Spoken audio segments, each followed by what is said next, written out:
Hello दोस्तों, मैं आप सभी का स्वागत करता हूं आपके अपने यूट्यूब चैनल रेमबो बाबा कंपटीशन में। हम पढ़ रहे हैं यूपी पुलिस एसआई 2025 के लिए मूल विधि। क्या पढ़ रहे हैं? यूपी पुलिस एसआई 2025 के लिए मूल विधि। मूल विधि में हम पढ़ रहे हैं घरेलू हिंसा से महिला संरक्षण अधिनियम 2005। क्या पढ़ रहे हैं? घरेलू हिंसा से महिला संरक्षण अधिनियम 2005। तो इसकी कुछ धारा हम पढ़ चुके थे, 2 क्लासें हम इसकी शायद ले चुके हैं, तो आगे की क्लास हमको लेना है। तो इसकी धारा 12 तक हम पढ़ चुके थे, जो इंपॉर्टेंट धारा थी उनकी 12 तक पढ़ चुके थे। आज स्टार्ट करना धारा 13 या सेक्शन 13। तो चलिए स्टार्ट करते हैं। धारा 13। धारा कौन सी? धारा 13। धारा 13 क्या कहती है? धारा 13 क्या कहती है? धारा 13 कहती है कि सूचना की तामील। किसकी? जो सूचना मिली, जो सूचना होगी, क्या? जो सूचना की तामील। किसकी? सूचना की तामील। तो सूचना की तामील का मतलब क्या है?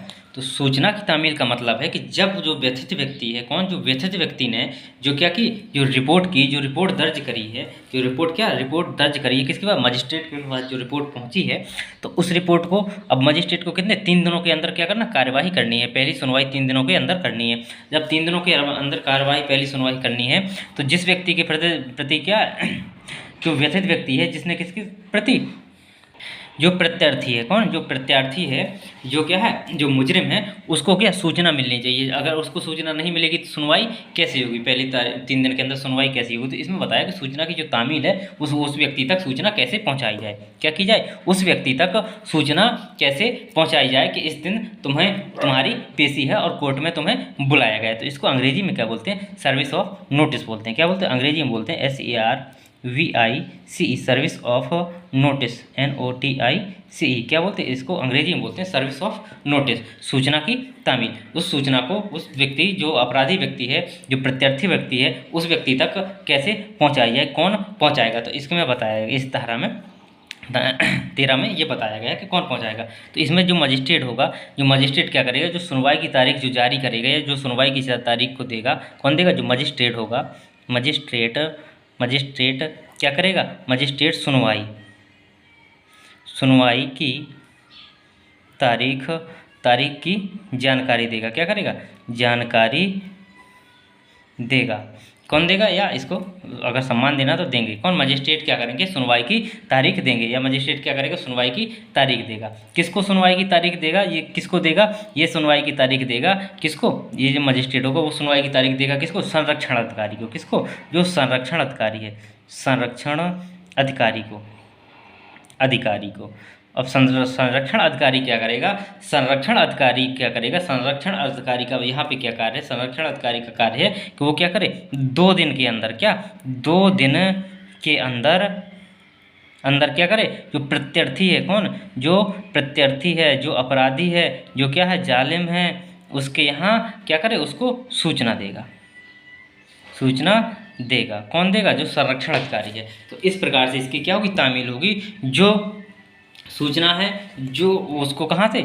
मजिस्ट्रेट से कहाँ तक? जो प्रत्यार्थी व्यक्ति तक है, उस तक पहुँचाने की प्रक्रिया को बोला जाता है सूचना की तामील। सूचना को कहाँ से? प्रत्यार्थी से, मजिस्ट्रेट के पास से प्रत्यार्थी तक पहुँचाना सूचना की तामील बोला जाता है। अंग्रेजी बोलते सर्विस ऑफ नोटिस कहते हैं। क्या कहते हैं? सर्विस ऑफ नोटिस कहते हैं। तो ये बताती है धारा कौन सी? धारा 13 में ये बताया गया है। चलिए देखते हैं धारा नेक्स्ट। अब देखते हैं धारा 16।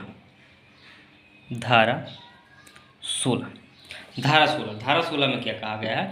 धारा 16 में कहा गया है कि जो कार्यवाही होगी, जो क्या है, जो कार्यवाहियों, किसका? कार्यवाहियों का बंद कमरे में, कहाँ? बंद कमरे में किया जाना। अब बंद कमरे में क्यों किया जाना? कि जैसे क्या होगा, जब किसी महिला का रेप वगैरह के जो होते हैं, कांड होते हैं, तो उसमें क्या होती है? जो महिला होती है उसकी क्या हो जाती है? होती है एक लज्जा होती है। क्या होती है? लज्जा। तो कई ऐसे केस होते हैं, जो महिला होगी, मान ली लज्जा होगी, कोई बड़ा व्यक्ति हो गया जिसकी क्या शान शौकत है, किसकी क्या, उसका सम्मान है, प्रतिष्ठा है, समाज में क्या है, सम्मान प्रतिष्ठा है।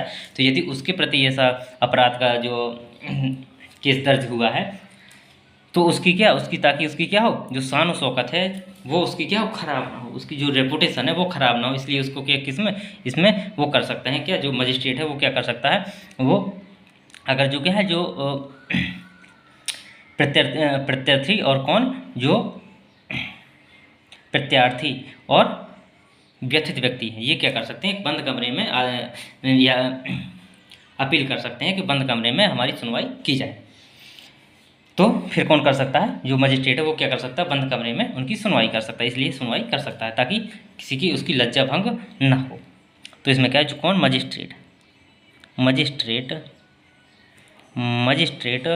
क्या करेगा, कोई पक्षकार, कोई दोनों में से कोई पक्षकार हो, कोई पक्षकार चाहे तो कार्यवाही क्या करवा सकता, कार्यवाही क्या कर सकता, बंद कमरे में करवा सकता है। उसको पहले क्या करना होगा, उसको पहले अपील करनी होगी, उसको क्या कोर्ट में अपील करनी होगी कि बंद कमरे में हमारी सुनवाई की जानी चाहिए। तो चलिए ये धारा 16। अब देखते हैं धारा 17। धारा 17 में क्या कहा गया, धारा 17 में क्या कहा गया देखते हैं। धारा 17 में है संरक्षण आदेश, किसका, संरक्षण आदेश। अंग्रेजी में क्या बोलते हैं इसको, अंग्रेजी में बोलते हैं प्रोटेक्शन ऑर्डर। क्या बोलते हैं, protection order, PROTECTION, protection ORDER, protection order. क्या बोलते हैं, प्रोटेक्शन ऑर्डर बोलते हैं अंग्रेजी में। और जो प्रोटेक्शन ऑर्डर है, जो संरक्षण का आदेश है, ये किसके बारे में दिया जाएगा, तो ये किसके बारे में, ये व्यथित व्यक्ति के लिए ये होता है, ये व्यथित व्यक्ति के लिए ये सुविधा होती है। जो क्या, यदि व्यथित व्यक्ति क्या करे, कोर्ट से मांग करे तो उसको ये आदेश, उसको ये संरक्षण मिल सकते हैं। जो संरक्षण की जितनी चीज़ों के संरक्षण है उतने संरक्षण मिल सकते हैं। यदि कौन, व्यथित व्यक्ति क्या करे, अपील करे तो उसको ये संरक्षण मिल सकते हैं। कैसे मिल सकते हैं, कि जैसे क्या होता है कि जो घरेलू हिंसा होती है तो क्या होती है, घर में होती है। तो यदि वो चाहे तो जो व्यक्ति उसमें घर में रह रहा है, जो हिंसा कर रहा है, तो उससे क्या अलग रहने की भी मांग कर सकता है। क्या कर सकता है, अलग रहने की मांग कर सकता है। जैसे घर में रह कर रोज़ पीटता है तो अलग रहने की मांग कर सकता है। तो ये कौन, जो कोर्ट होगा वो क्या आदेश कर देगा कि उस व्यक्ति को वहाँ पर नहीं रहना है, उन दोनों को अलग कर देंगे। जैसे घरेलू हिंसा के कार्य में कोई क्या करता है, मदद नहीं करता है, तो उसको क्या, उसको दुष्पीड़न नहीं करेगा। जैसे मदद कैसे करता है, कि इस प्रकार से कि जैसे मान लीजिए कोई क्या है, कोई पति पत्नी है, ठीक है। अब क्या करता है कि पत्नी है घर में, ठीक है। अब पति उसको क्या कर रहा है, पीट नहीं रहा है, पति नहीं पीट रहा है, ठीक है, बल्कि कोई और जो इसका नातेदार है वो क्या कर रहा है, उसको पीटने की कोशिश कर रहा है। और पति क्या कर रहा है, पति उसको क्या कह रहा है, उसको कह रहा है कि जाके इसको पीट दो, क्या करो, जाके इसको पीट दो, ये ज़्यादा मुंह चला रही है, इसको जाके पीट दो। तो ये क्या कर रहा है, ये उसको उस कार्य में, किसके, जो घरेलू हिंसा के कार्य में क्या करेगा, मदद भी नहीं कर सकेगा। क्या करेगा, मदद भी नहीं कर सकेगा। यदि व्यक्ति क्या करता है कार्यस्थल पर, जैसे कि महिला क्या करती है, कहीं पे क्या करती है, कार्य वगैरह करती है, क्या करती है महिला, क्या कर रही है, कहीं पे जॉब वगैरह कर रही है, क्या कर रही है महिला, कहीं पर जॉब कर रही है, तो वो क्या होता है, कार्यस्थल है। तो यदि कौन है, जो व्यथित व्यक्ति, जो महिला जो किसी कहें जहाँ पे क्या कार्य कर रही है, तो प्रत्यार्थी व्यक्ति, जो जालिम व्यक्ति है, वो क्या वहाँ पे पहुँच जा रहा है, उसके कार्यस्थल पर पहुँच के जाके क्या कर रहा है, वहाँ पे गाली गुलोच या कुछ ऐसे शब्द बोलता है। तो वहाँ पे क्या कर रहा है, परेशान कर रहा है। या क्या कर रहा है, जो बच्चे हैं, ये बच्चों में भी आता है, तो बच्चों के स्कूल में यदि जाता है तो इसको क्या वहाँ पे भी रोक दिया जाएगा कि बच्चों के स्कूल में भी जाना नहीं है। और ये भी कह सकते हैं कि किसी भी उससे जो व्यक्ति व्यथित व्यक्ति है, उससे जो कौन जालिम व्यक्ति है, जो अपराधी व्यक्ति है, उसको कोई भी संबंध, किसी भी प्रकार का संपर्क उससे नहीं करोगे। क्या कर सकता, क्या आदेश दे सकता है कि कोई भी प्रकार का संपर्क नहीं हो। तो इसमें क्या क्या देखते हैं, एक एक करके देखते हैं कि ये किसको मिलेगा, ये किसके उस पर मिलेगा। ये व्यथित व्यक्ति, किसको, व्यथित व्यक्ति के पक्ष में, किसमें, व्यथित व्यक्ति के पक्ष में, किसके, व्यथित व्यक्ति के पक्ष में कौन, मजिस्ट्रेट क्या करेगा, संरक्षण आदेश क्या करेगा, संरक्षण आदेश देकर क्या कर सकता, प्रत्यार्थी को, किसको, ये किसको चुनौती दे, किसको ये काम की जो रोकेगा, किसको रोक लगा सकता है, किसको, प्रत्यार्थी को निम्नलिखित कार्यों निम्नलिखित कार्यों के लिए मनाही या रोकेगा, रोकेगा। कौन रोकेगा? मजिस्ट्रेट रोकेगा उसको कि ये निम्नलिखित कार्यों को तुम्हें नहीं करना है। कौन कौन से देखते हैं, जैसे कि घरेलू हिंसा के कार्य नहीं करोगे। क्या है? जो घरेलू हिंसा के कार्य है वो कार्य नहीं करेगा। तो घरेलू हिंसा के कार्य नहीं करोगे। उसको जो कौन है, जो प्रत्यर्थी व्यक्ति है उसको रोक दिया जाएगा कि तुम घरेलू हिंसा के कार्य नहीं करोगे। दूसरा क्या होगा कि जो घरेलू हिंसा के कार्यों में मदद भी नहीं करोगे, किसी को उकसा के दूसरे व्यक्ति से भी नहीं पिटवाओगे। घरेलू हिंसा के कार्यों में मदद नहीं करोगे। क्या नहीं? मदद नहीं करोगे। और साथ में उसको इस मदद में क्या? दुष्प्रेरण, मतलब दूसरे को प्रेरित नहीं करोगे। इसमें क्या? दुष्प्रेरण नहीं करोगे, दुष्प्रेरण। इसको क्या? दुष्प्रेरण नहीं करोगे। और क्या? व्यथित व्यक्ति के कार्यस्थल पर नहीं जाओगे। क्या? व्यथित व्यक्ति के कार्यस्थल पर नहीं जाओगे। क्या करोगे? व्यथित व्यक्ति के कार्यस्थल पर नहीं जाओगे। यदि बच्चे हैं तो बच्चों के क्या? बच्चों के मामले में, किसमें? बच्चों के मामले में क्या होगा? विद्यालय या स्कूल नहीं जाओगे। क्या करोगे? बच्चों के मामले में क्या होगा? विद्यालय नहीं जाओगे। जैसे कैसे?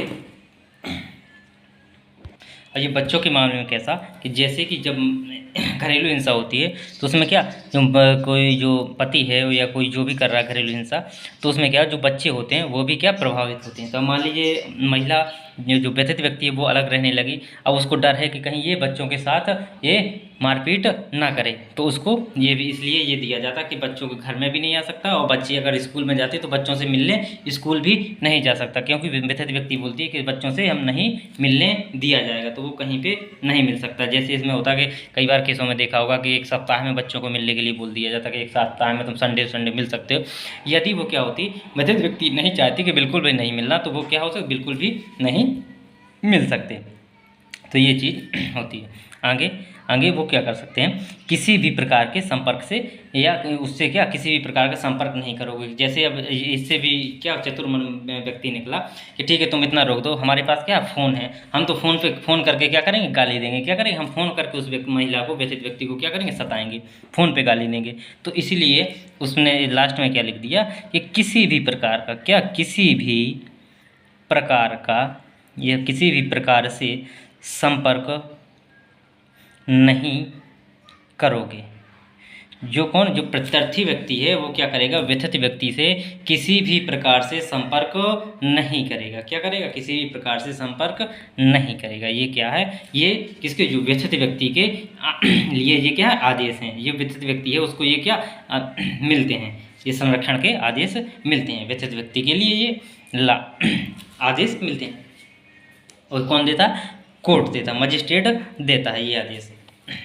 तो ये चीज़ उसको मिल जाते हैं। अब देखते हैं धारा नेक्स्ट, धारा 19।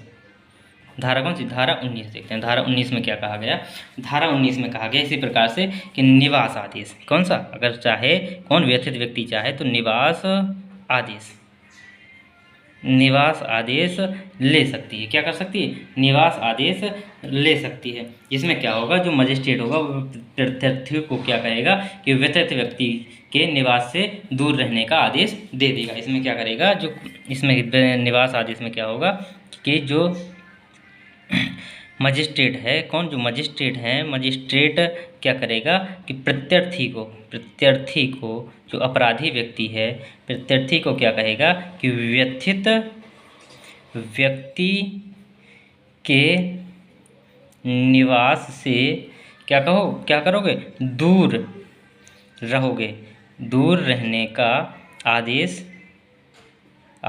देंगे, दूर रहने का आदेश दे देंगे। क्या करेंगे, दूर रहने का आदेश दे देंगे कि तुम व्यथित व्यक्ति से क्या करो, दूर रहो। अब देखते हैं धारा 20। धारा 20, धारा 20 में क्या कहा कि धनीय अनुतोष। क्या धनीय, धनीय अनुतोष, क्या धनीय अनुतोष, धनीय अनुतोष या क्या कहेंगे इसको अंग्रेजी में क्या बोलते हैं, मॉनेटरी, मॉनेटरी रिलीफ। क्या कहते हैं, मॉनेटरी रिलीफ। इसको क्या निवास आदेश को क्या बोलते हैं, अंग्रेजी में बोलते हैं निवास आदेश को क्या बोलते हैं, residence of order, residence order क्या बोलते हैं, रेसिडेंस ऑर्डर बोलते हैं। तो इसमें क्या होगा, धनी अनुतोष में क्या होगा कि जो व्यथित व्यक्ति है वो क्या कर सकता है, अपने उसकी जो क्या संतान है या जो उसकी आदि के लिए जो कुछ नुकसान होता है, क्या होता है, जो उसकी यह संपत्ति वगैरह कुछ नुकसान होती है, जो उसकी शारीरिक हानि होती है, तो उसकी भरपाई के लिए क्या कर सकता है, जो कौन व्यथित व्यक्ति वो मजिस्ट्रेट से क्या कर सकता है, अपील कर सकता है कि मुझे धनी अनुतोष चाहिए। क्या चाहिए, धनी अनुतोष चाहिए। तो इसमें क्या होगा, कौन, व्यथित व्यक्ति, व्यथित व्यक्ति, कौन, व्यथित व्यक्ति, व्यथित व्यक्ति या क्या, कौन, उसकी संतान, कौन, उसकी संतान, जो कौन उसकी बच्चे हैं उनकी संतान का, संतान का क्या होता है, यदि कुछ नुकसान होता है, का यदि कुछ नुकसान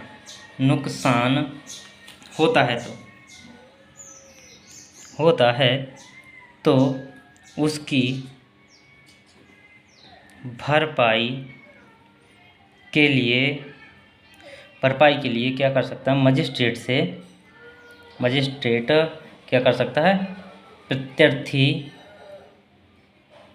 प्रत्यर्थी को धनी अनुतोष का आदेश दे सकता है। क्या, धनीय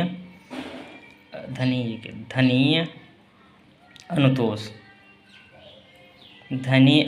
का आदेश दे सकता है, धनी अनुतोष का आदेश। जैसे उसमें नुकसान क्या क्या हो सकता है, अब देखते हैं। अब जो आदेश देगा धनी अनुतोष का, तो किस रूप में देगा, किस चीज़ के लिए देगा, तो किस नुकसान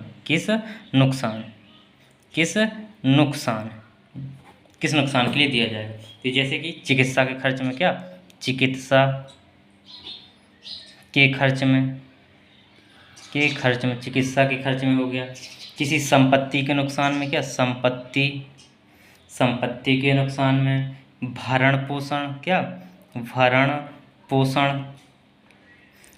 पोषण के लिए। और क्या, अन्य खर्च के लिए, अन्य खर्च के लिए भी क्या हो सकता है, धनी अनुतोष मांगा जा सकता है। तो ये हमने आज यहाँ तक धाराएं देखी, बाकी की धाराएं हम कल देखेंगे। तो कल ये अधिनियम समाप्त हो जाएगा, घरेलू हिंसा से महिला संरक्षण अधिनियम 2005। फिर अगले दिन नेक्स्ट चैप्टर स्टार्ट करेंगे। थैंक यू दोस्तों, क्लास अच्छी लगी तो प्लीज़ लाइक शेयर और सब्सक्राइब जरूर ठोकिएगा।